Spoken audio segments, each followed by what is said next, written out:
สบายดีในคลิปนี้จะมาอธิบายเกี่ยวกับความสัมพันธ์ระหว่างตัวโปรแกรม Medagen และโปรแกรม Design Plus ตัวโปรแกรม Medagen มันจะเป็นตัวที่เอาไว้แต้มตัวโครงสร้างแล้วก็เป็นทั้งตัววิเคราะห์ในนั้นมันยังสามารถใช้เป็นตัวออกแบบชิ้นส่วนโครงสร้างได้เช่นว่าคานมันจะเบิดเล็กเท่าใดพวกเล็กข้าวเล็กสีนัวมันรับประกันเอียงหรือบ่เนาะแล้วนอกจากนั้นมันยังสามารถส่งผลการวิเคราะห์นั้นออกไปหาโปรแกรม Design Plus เพื่อให้มันคำนวณคืนหรือเพื่อเฮ็ดให้มันสร้างรีพอร์ตให้เราแล้วก็พร้อมทั้งกับแต้มรูปดีเทลเล็กเสริมให้เราพร้อมได้เนาะยกตัวอย่างเนาะสมมุติว่าข่อยจะคิดรายตัว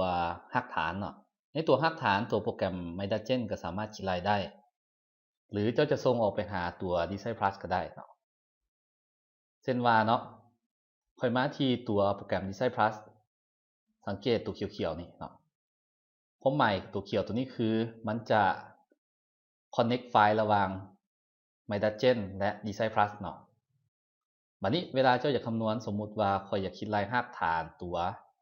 F2 ข่อยก็ดับเบิลคลิกที่ F2 แล้วมาที่ Design Plus แล้วมาเลือกตัวนี้ให้เป็น footing เนาะเพราะว่าในที่นี้ข่อยจะคำนวณตัวรากฐานแล้วคลิก import เนาะตัวนี้แมนให้เราตั้งชื่อยกตัวอย่างข่อยใส่ว่า FC1 FC2 เนาะตัวนี้ FC2 ตัวนี้แมนแฮงหนีบของคอนกรีตข่อยจะใส่อยู่210ตัวนี้แมนแฮงดึงของเหล็กข่อยจะใส่อยู่ที่4,000ตัวต่อมาเนาะสังเกตพวกนี้จะแมนน้ำหนักที่รากฐานต้องแบบหับเนาะตัวอย่างในที่นี้แมน24.4ต้น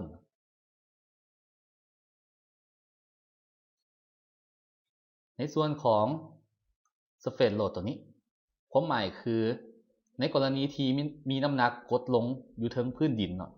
ตัวจุดที่เป็นบอลรากฐานเจ้าก็สามารถตีน้ำหนักใส่ได้แต่ในที่นี้รากฐานของข่อยบ่มีเนาะฉะนั้นปล่อยไปตัว 1.84 จะแมนน้ำหนักจำเพาะของดินเนาะตัว Height ตัวนี้แมนขนาดลวงสูงของคุมรากฐานยกตัวอย่างข่อยตีใส่ว่า 1.5 เยี่ยมห้อยเนาะในช่องไถ่ตัวนี้แมนประเภทของรากฐานที่เราจะคิดไรจะมีทั้งแบบปกติเนาะคือ isolate แล้วก็มีพวกisolate ไปหมายถึงพวกที่เป็นรากฐานที่มีเสาเข็มเนาะแล้วก็ตัวที่เป็นรากฐานของพวกไลน์วอลอย่างต่างๆเนาะในที่นี้รากฐานของเขาเป็นรากฐานแบบปกติฉะนั้นเลือกเป็นตัว isolate และ mat นี่เนาะตัวนี้เป็นความหนาของตัวรากฐานในที่นี้ข่อยจะปล่อยเป็น70เซนไปเลยเนาะตัวนี้เป็นสั้นหุ่มหอของรากฐานจะสามารถเลือกได้ตัว CX และ CY แมนขนาดของเสาที่อยู่ในรากฐานของเราคือ25เซนหรือขนาดเสาของเจ้าเท่าใดเจ้าก็ตีใช้ได้เนาะตัว EX EY ตัวนี้ความหมายคือรากฐานมันจะหับเสาทีนหนีศูนย์ไปเท่าใดเนาะยกตัวอย่างเส้นพวกรากฐานที่เป็นพวกประเภทตีนเป็ดเนาะตัวอย่างก็ตี100แบบนี้มันจะเลื่อนมาทางนี้เนาะหรือถ้าตีลบ100มันจะเอียงมาทางนี้อันนี้แล้วแต่เนาะตัวอย่างต่อมาเนาะวันนี้ค่อยคลิกที่ FC ตัวดีไซน์นี่หรือกด FC อยู่คีย์บอร์ดก็ได้เนาะมันจะคำนวณแบบนี้ให้เราซึ่งแบบนี้เขาสามารถมาเช็คคืนได้เนาะตอนนี้ซอยเบลลิงของเขาซอยเบลลิงมันจะขึ้นเหมือนกับตัว capacity ตัวนี้ capacity ตัวนี้คือหน่วยแห่งต้านทานของดินที่รับได้ใน1ตารางเมตรเนาะยกตัวอย่างว่าข่อยจะเอาอยู่ที่15เนาะแล้วเวลาข่อยเปลี่ยนปุ๊บข่อยจะมาคลิกที่เช็คตัวนี้หรือกด F5 เนาะตัวนี้แมนขึ้นกันกับข้อมูลสำรวจของดินเฮาวันนี้เขาจะพูดได้ไหนว่าขนาดรากฐานเท่าใดของเฮาควรใส่แล้วก็ เป็นขนาดรากฐานที่เหมาะสมเนาะยกตัวอย่างตอนนี้รากฐานของข่อยทั้ง LX LY มันจะกว้างอยู่ที่3 เมตรตอนนี้เนาะตัวซอยแบริ่งตัวนี้ค่าจะอยู่ที่ 0.47 สังเกตว่ามันน้อยเนาะเวลาค่าตัวนี้มันน้อย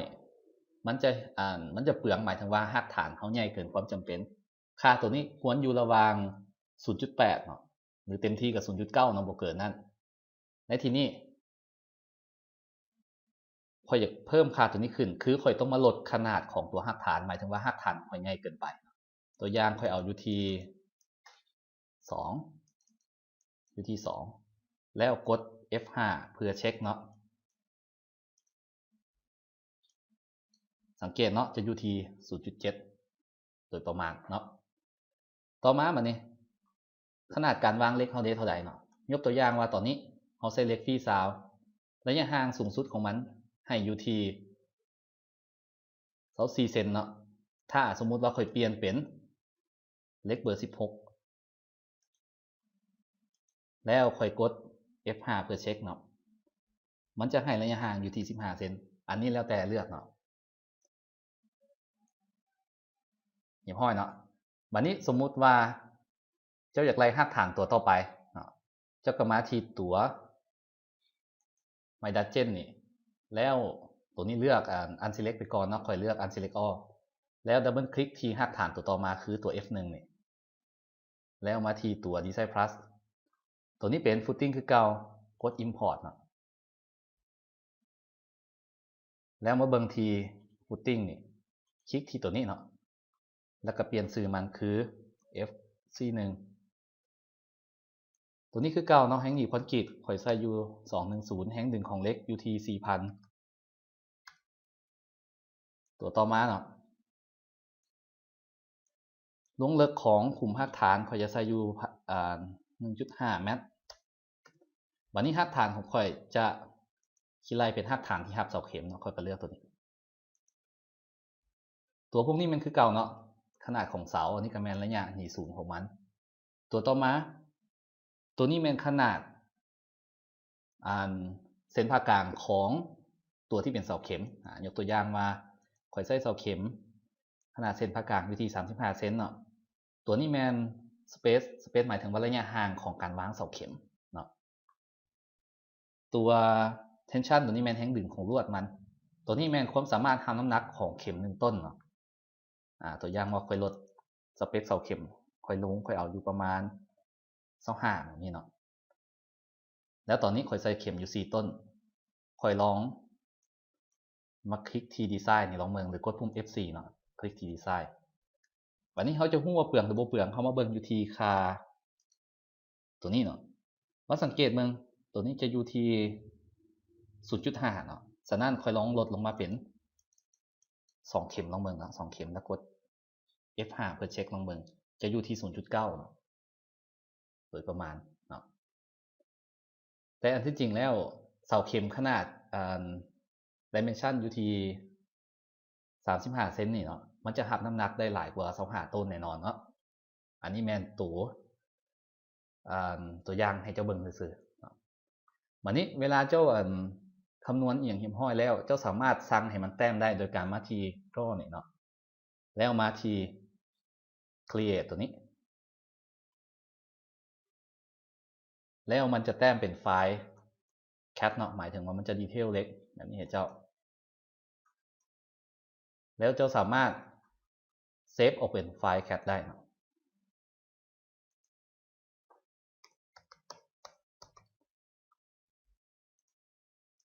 นอกจากนั้นยังเฮ็ดให้มันเป็นรีพอร์ตที่เป็นไฟล์ Word ได้และยังซอกหาปริมาณมาได้เนาะแบบนี้โอเคเนาะนี่แมนการนำเสนอการใช้งานโปรแกรม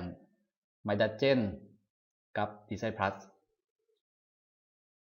ซึ่งแม่นไผสนใจเรียนก็สามารถติดต่อเข้ามาได้เนาะโอเคขอบใจ